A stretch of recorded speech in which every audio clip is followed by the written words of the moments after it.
nagpapakumbaba, nagsusumamo, pag-indapatin mo, na ikaw ay mamasdan, makalikaan, sa'yo ay pumisan. Loobin mo ang buhay ko'y maging banal mong tahanan, luklukan ng iyong wagas na pagsinta. Laluyan ng walang hanggang mga papurit pagsamba, maghari ka, O Diyos, ngayon at kailanman. Loobin mo ang buhay ko'y maging banal mong tahanan, luklukan ng iyong wagas na pagsinta. Laluyan ng walang hanggang mga papurit pagsamba, maghari ka, O Diyos, ngayon at kailanman. Loobin mo ang buhay ko'y maging banal mong tahanan, luklukan ng iyong wagas na pagsinta. Daluyan ng walang hanggang mga papurit pagsamba, maghari ka, O Diyos, ngayon at kailanman. Maghari ka, O Diyos, maghari ka, O Diyos, ngayon at kailanman. Maghari ka, O Diyos, ngayon at kailanman. Yes, Lord. We give you praise, Lord. We give you glory. We give you honor. Ama namin ang mapangyarihan sa lahat na siyang lumikha ng langit at lupa, the God of Abraham, Isaac, and Jacob. Salamat po, Panginoon, sa umaga na ito. Salamat, Ama, sa mga buhay ng iyong mga music team, sa buhay ng aming mahal na pastor, mga pastor mo na narito, Panginoon, coordinators, ministers, maging Panginoon ng iyong mga anak, Ama, na patuloy, Ama, na nagtitig ng iyong salita. Salamat po, Panginoon, at muli, Ama, nilalapit ko ang aking sarili sa iyo as I continue, Lord, to humble myself, Lord, continue, Lord, to anoint me, and let your divine impartation, O Father God, be impart, O Father God, sa mga oras na ito, sa mga pusong handang makinig ng iyong salita. Father God, once again, continue, Lord, to anoint, and thank you, Lord, for the victory. Sa ilang Panginoon ng kapulihan, sa pangalan ng iyong bugtong na ng si Jesus, at ang lahat ay magsabi ng Amen and Amen. Ayan, makakaupo na tayo. Sa text tayo ay ating babasahin sa Genesis chapter 26 verse 18 to 25. Ayan, siguro tumayo muna tayo sa panandalian pagbabasa ng salita ng Panginoon. Genesis 26, 18 to 20 to 24. Lagyan natin hanggang 24. Sige, let's read it together. Basahin natin. 18.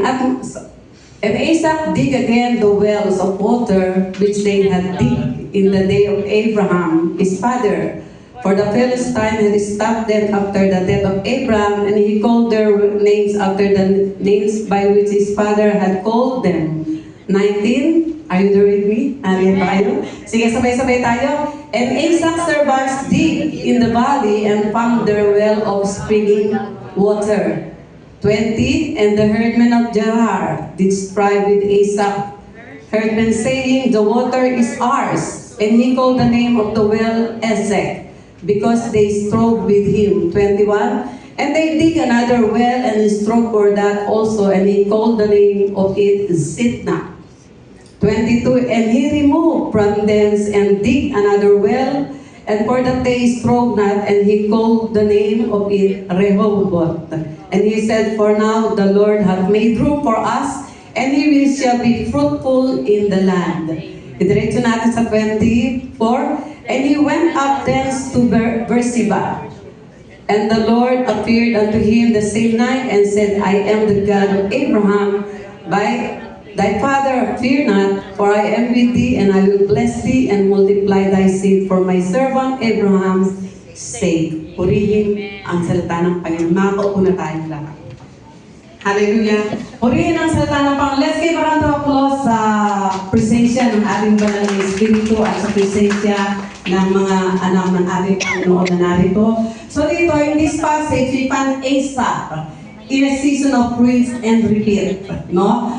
He is describing the steps of his father Abraham, redigging wells that had been filled in by enemies. It's a story persistent, complete by enemies. It's a personal encounter with the divine. If you feel like you're fighting for things that should already be yours, or if you're tired of redigging old ground, this message is for you. Marami tayong mga nai-encounter ng mga difficulties sa ating buhay, problema sa pamilya, problema sa ministry, o problema sa business, no? Pero it is about time na we need to redig. Digging again, no? Katulad ng ating amang si Abraham, ngayon sa ating topic na ipagpapatuloy ni Isaac ang kanyang anak. Dahil sa we need to redig or dig well again. Ano ba yung dapat malig natin, no? So meron tayong tatlong bagay dito na makikita dito sa passage na ito. Yung number one, the courage to reclaim or recover your heritage or inheritance. No, kinakailangan natin ma-recover yung mga bagay-bagay na dapat nating mamanahin, ano? So dito, Isaac didn't start by looking for new land, no? He started by redigging the wells, no?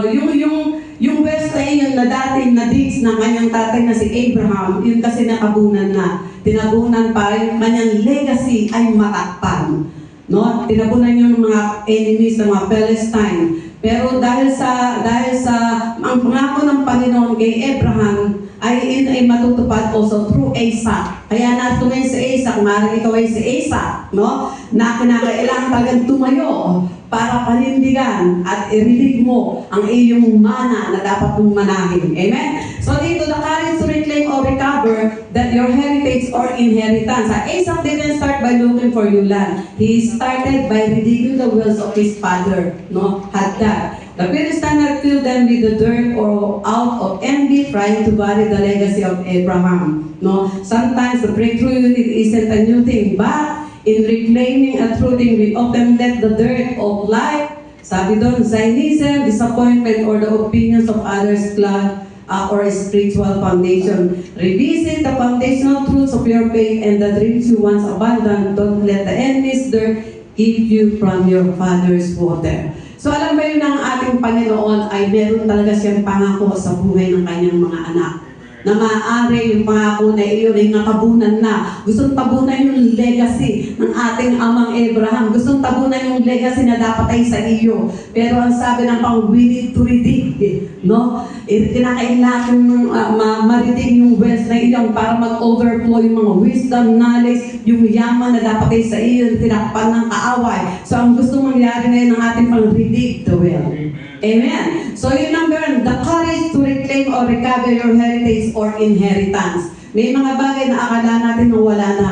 Pero ang Panginoon ay nariyan. Kaya nga sabi ng Panginoon sa kanyang salita, be still my child and know that I am God. And I will never leave you nor forsake you. At ang pangako ng Panginoon ay kanyang ikaw pagpapalain. Kaya nga sabi sa Jeremiah 20:11, I know the plans I have for you, the plans to prosper you and not to harm you, the plans to give you hope and the future.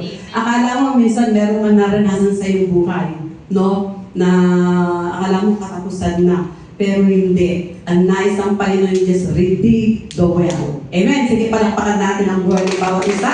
So it's not accident why narito ka. No? Ano man ang iyong natapos, ano man ang iyong naranasan sa buhay, still, God is there for you. Kaya nga sinabi, greatest is He who is in you than the one is in the world. Mas malaki pa rin ang ating Panginoon kaysa Panginoon ng mundo. He is the God of Abraham, Isaac, and Jacob. At He is the source of everything. Amen. Siya ang source ng lahat. Siya ang ating ma-imagine sa buong mundo. Ang ating Ama ang makapangyarihan sa lahat. Amen? Nasaan ka man lugar ng mundo, still, ang ating Panginoon pa rin ang makapangyarihan sa lahat. Heaven is His throne and the earth is His footstool. Amen? So yung number 2, the grace to walk away from strife. No? Ang sabi kasi dito, ang sabi dun sa verse 21, ang sabi, at sila humukay ng ibang balon. Kasi yung isang balon, merong umangkin, no? Sabi doon sa 20, at sila humukay ng ibang balon at kanilang pinagtalunan din at sa kanyang tinawag ang pangalan na Zidna. So doon kasi, nagukay uli si Asa. Pero makikita natin dito, nung una, kasi merong opposition. Yung pangalawa, meron na naman, no? Kaya lang, makikita na si Asa, hindi siya tumigil. Meron siyang persistent. Naroon siya nagpapatuloy. Kahit merong conflict sa buhay, kinakailangan natin magpatuloy. Bakit? Alam natin ng ating Panginoon ang higit sa sapat. Alam natin is the God of He supply all our needs. Siya lang ang magbibigay ng lahat ng ating pangangailangan. Amen? At sinabi sa Matthew 6:33, sabi ng seek ye first. Kaya patuloy na sinisik. Patuloy tayo nagdigdig ng salita ng Panginoon. Sabi, and all these things shall be added unto you. Kaya yung ating paglilingkod, yung ating pakikinig ng salita ng Panginoon, iyan ay hindi mawawalan ng kabuluhan.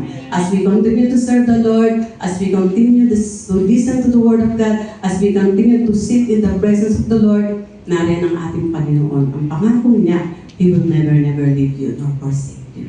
Amen. So yun, the grace to walk. Ang ginawa ni Asa, nung nahukay pa na nila yung balon, meron naman conflict. No? Meron namang umaakin yung balon na yun, pero hindi pa rin tumigil si Asa. At nagpatuloy si Asa. At pagdating sa verse 22, sabi doon, at bumunod siya roon at humukay ng ibang balon at hindi niya pinagtalunan. So dito, yung pangatlong balon na nahukay sa wellspring. No? Kasi yung iba, still lang siya. Pero itong nahukay na huli, na tinawag na Rehoboth, ito ay spring water. Running water, na ibig sabihin, life, overflowing. Sabi nga ng ating mga apostol lagi na kinukonsulta ng Panginoon, 100-fold blessings. Amen? 100-fold kasi yung hinukay na, still lang yun eh. Pero itong huli na nahukay, wala nang pinabayaan na, wala nang nag-oppose. Na talagang ito ay para sa Kanya. No more opposition, no more conflict. Kaya pagdating doon na mahukay yung well na iyon, naroon na. Ito na yung 100-fold blessings, overflowing blessings. Ang ating Panginoon, ang higit sa sapat, siya ang nagbibigay ng lahat-lahat. His dagal is more than enough. Dagal will supply all our needs according to His riches and glory. The one who gives us everything, the one who is the source of everything. Amen? Amen. Sige, palakpakan natin ang ating Panginoon. Hallelujah. So, the grace to walk away from this pride, no? Minsan talaga ay meron mga conflict sa ating buhay, para tayong may mga nararanasan, maaaring akala mo wala na, meron kang yung katabi, maaari yung kagalit, maaari kaway sinesurround, there's a testing, trials, or persecution, or problem, but don't give up. Huwag kang give up. Kasi katulad nyo sa sinabi sa verse 22, naghukay uli at naroon na ang well na overflowing. Hindi siya still, but siya ay the stream of living water. Amen? Siya ang daloy na dumadaloy na walang katapusan. So ito yung sinasabing 100-fold blessings. Na 100-fold blessing, maybe 100-fold wisdom that comes from the Lord, 100-fold business, there will be an overflowing business na ibibigay sa iyo, pangako sa iyo ng Panginoon, at sigurado, once na you obey the voice of the Lord, sigurado ikaw ay pagpapalain ng ating Panginoon. Amen? Sige, palakpakan natin. And God continuously speak unto you, no? When God gave you the vision, you need to act on it. Kasi sabi nga sa tanong, people perish without vision, the vision perish without people. Mape-perish din ang vision pag wala ang tao. Kaya nga ikaw ay nariyan. Kaya ikaw ay nariyan para ikaw ay gamitin ng Panginoon. What you need to do only is to obey the voice of the Lord. And when you obey the voice of the Lord, there will be an overflowing blessings. There will be 100-fold blessings. Amen? Hallelujah. Come on, let's give a round of applause. So we need... Okay, hallelujah. So the grace to walk away the strife, just leave it, just maybe come down first, and give it all to the Lord. Amen? You just ignore whatever na opposition, whatever na conflict, just ignore. Look unto Jesus, the author and the finisher of our life. Amen? So ano ba yun? So ano ba yung number 3 natin? No? Itong number 3 natin, the shift from heritage to personal encounter. Yung number 3 natin, the shift from heritage to personal encounter. So ismith to, sabi nga sa verse 22, at napakita sa kanya ang Panginoon ng gabi rin yaon at nagsabi, ako ang Diyos. Ako ang Diyos ni Abraham. No? Ako ang Diyos ni Abraham na iyong ama. Huwag kang matakot sapagkat ako'y sumasa iyo. No? Ako'y at ikaw ay aking pagpapalain at aking pararamihin ang iyong binhi alang-alang kay Abraham na aking lingkod. So yung pangako talaga ng Panginoon, once na ang Panginoon ay nangako sa bawat isa sa atin, hindi niya ito pababayaan. Whatever that God promised to you, iyan ay ipinangako niya sa iyo, even the gates of hell will not prevail against the charge of the living God. Walang makakahadlang, you just need to continue to walk and call upon the name of the Lord. Kaya nga sinabi doon, whatever na hingin mo sa ating Panginoon, ibibigay niya. You just continue to delight yourself in the Lord and He will give the desires of your heart. Amen? So yun ang atin. Sabi nga doon, the shift from heritage to personal encounter. After the move to Beersheba, something pivotal happened in verse 24. The Lord appeared to him that night. Up until this point, Isaac was living of the God of Abraham. Now God becomes the God of Isaac. No? You cannot survive forever of someone else's testimony. The digging, the moving, and the persistence were all leading Isaac to a place where he would hear God's voice for himself. Kaya huwag tayong hihinto.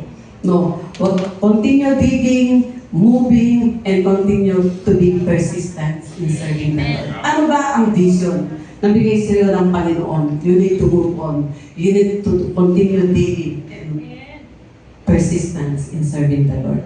Ano ba? Business ba yan? Yan ba ay ministry sa Panginoon? Yan ba ay vision na bigay sa iyo ng Panginoon? Hold on to the promises of God. Continuing serving the Lord. Kaya sabi nila, they that wait upon the Lord shall renew their strength, they shall mount up with wings as eagles, they shall run and not grow weary, they shall walk and not in vain. So lahat tayo mga naglilingkod sa Panginoon, just continuing serving the Lord. Nakikita mo sa iyong paghihirap, sa iyong pagsusumika, after that, there is joy na makikita. Amen. Walang kaliliman sa Panginoon, puro kaliwanagan. Amen. So palapakan muli natin ang ating Panginoon. At truly that God is very good. So ito lang ang ating gawin. We need to have courage to reclaim or recover your heritage or inheritance and the grace to walk away from the strife. Pagka kayo merong mga na-open, huwag kang hihinto. Pag nakaka-open sa'yo, just continue serving the Lord. Just give it all to the Lord and God will never leave you nor forsake you. Number 3 is the shift from heritage. When you continue digging, you will encounter the God, the presence of the Lord na narito sa ating kalagitnaan. Amen? At doon sa ating conclusion, sabi nga doon, Isaac story teaches us the persistence pays off, but peace is more valuable than winning an argument. When you keep digging with a heart of faith, you eventually move past the essence of life and into your real boat, the wide open space God has prepared for you. What we need to dig is to dig what God wants you to dig. Amen. But the most important is digging the Word of God is the most important in every life of His children. At always, ang pangako ng Panginoon ay nariyan, whatever na pangako niya sa iyo, iyan ay mangyayari. Continue in serving the Lord and be faithful in serving the Lord. You'll never leave you nor forsake you. Tumayo tayo muna. Hallelujah. Tinatawag ko ang music team.